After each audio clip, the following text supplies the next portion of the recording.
Hi guys, I wanted to give you a state of the garden today. I'm not sure that I'm going to want to be out here too long. I think cicadas are cute one at a time, but I came out here to check on the hydrangeas and look at what I found. It rained yesterday and it appears that Brood X likes wet weather. Maybe it's easier to dig up through mud, I don't know. But they are absolutely thick. I feel like we have these cicadas here in biblical proportions today. So if you're new here, my garden is in Maryland, zone 6B, 7A. And this is what's known as Brood X for the cicadas.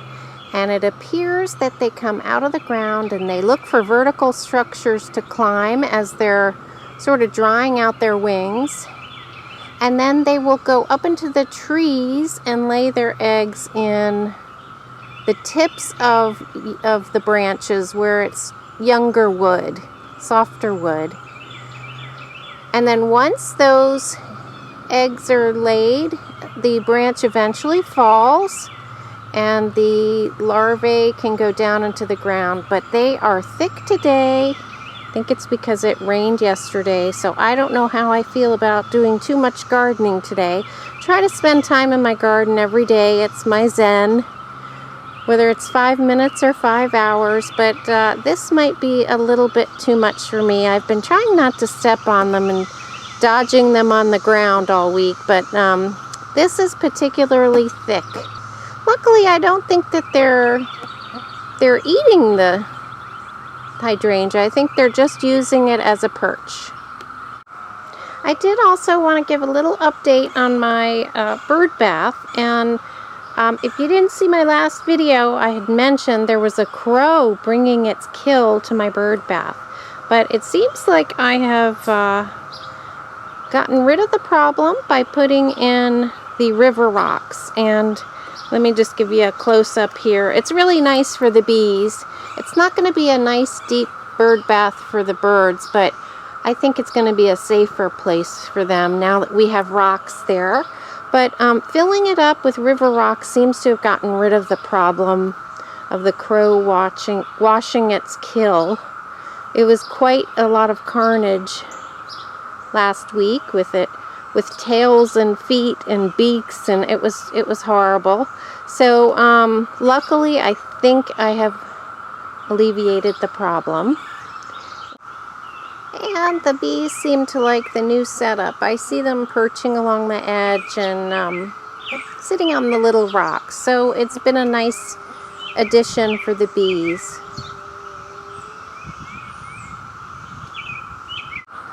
I started a little plant nursery for myself on the side of my polytunnel that's shady. And the young plants really seem to like it here. And these are just for my own personal use, obviously. I just have a few plants here. These are some euonymus cuttings that I took from my sand propagation station. They had some nice roots on them, so I potted them up. And what I'm going to try to do is make them into standards for topiaries. So basically all you do is let it grow and grow and grow, remove all the branches until you're happy with the height, and then at that point you cut the top off and you let it branch out at the top of the stem. So you have a perfect standard. So that's my plan with these over the next couple years. I hope to get 3 standard euonymus. And I'm going to try to keep them rotated so that they don't grow. So they grow straight. Also, I'll probably stake them. And here's a little cicada perched on the last one. And then I had rooted out a cutting of a hydrangea. And I had it in the ground where I don't think it can really spread its roots quickly, so I decided to dig it up and give it some potting soil. And I think I'll leave it there until the roots fill out the pot, and then I'll pop it back in the ground. I think that'll give it a faster start. And guys, these are the seedlings that I transplanted last week from my compost pile. So my tomato seedlings, and I would say they've almost doubled in size just in a few days. So giving them each their own pot with some nice soil did the trick. Now the problem is for me is finding some more sunny areas to plant them. But I'm going to let them fill out their roots some more, make sure they have a strong root system before I put them in the ground. And but once I do that, I hope it will yield some more tomatoes. And we'll see what type they are. It'll be a surprise. And then lastly, I'm not sure how this is going. I really don't see too many signs of life, but I'm going to let it be. These were some prunings from my fig trees. And I know that you can root out branches, but I may have done it when it was too cold.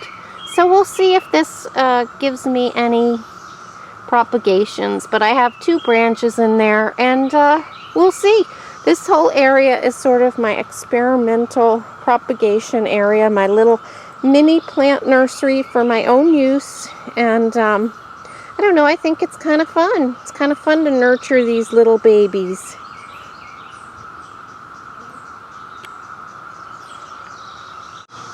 I've also started several flats of marigold seeds.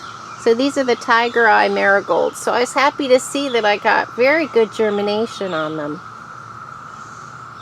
And those should grow fast. And I like to have lots of marigolds for late summer and fall interest because they last through the fall. And in August, there's not a lot that enjoys the heat, but marigolds are one of those surefire things that you can get when it's hot.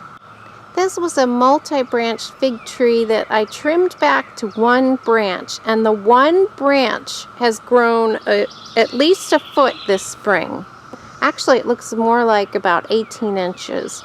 So it looks like the plant's putting all the energy into this 1 branch, and it's going to become a taller fig tree, which is what I intended.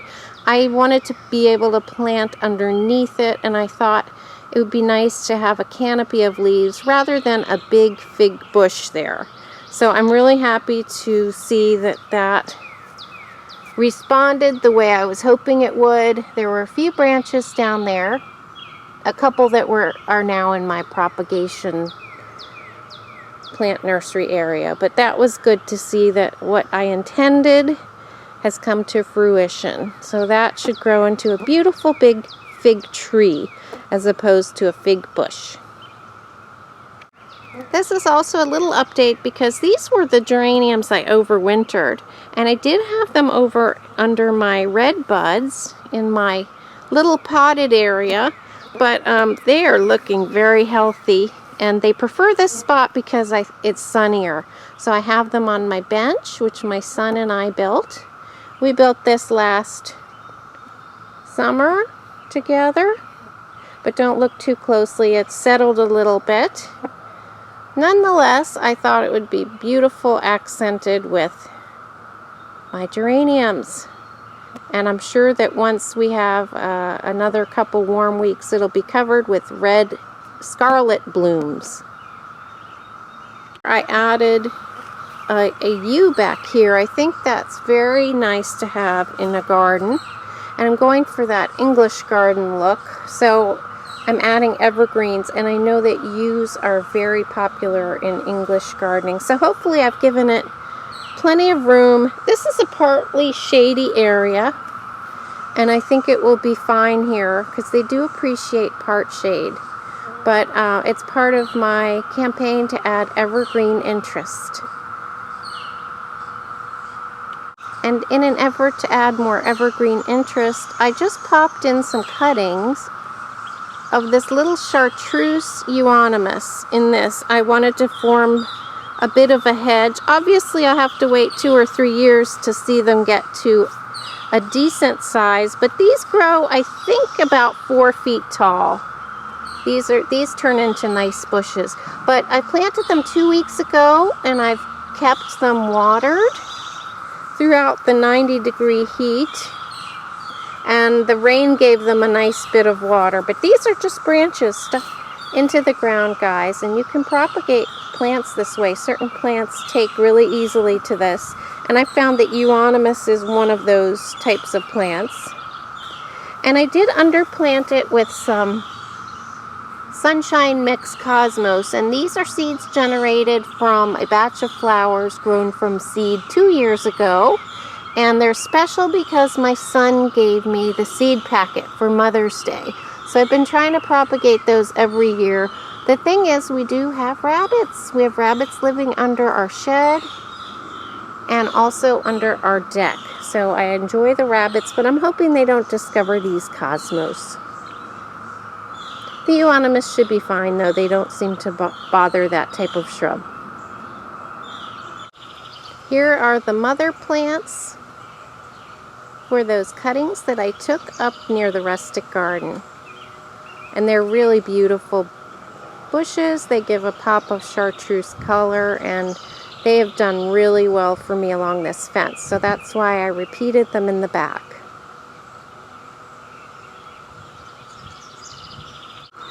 Some of you may cringe when you see this, but we have a backyard full of clover, and I happen to think it's really beautiful. They're all in white flower, and the bees adore it.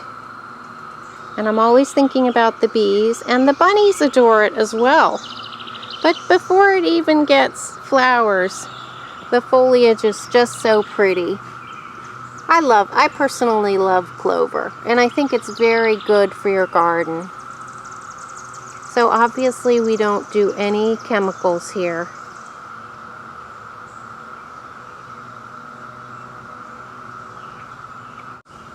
And here's the first tea rose of the season, a beautiful yellow.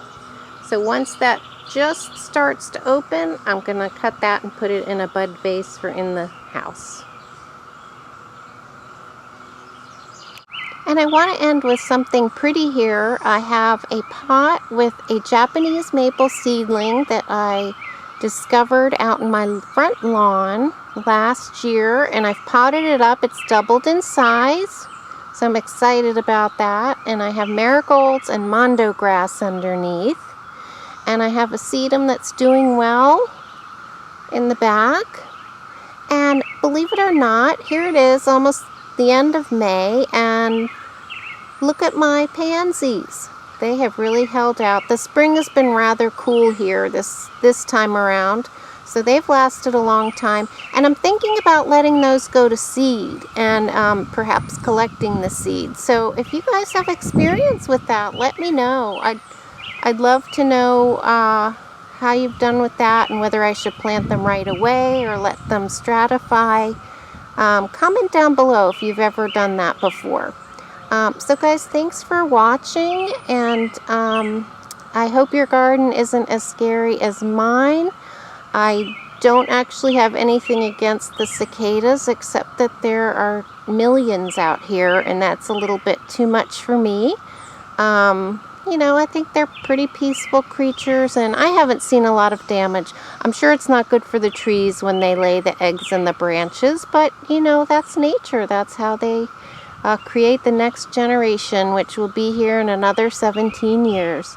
So thanks so much for watching, and I'll see you next time.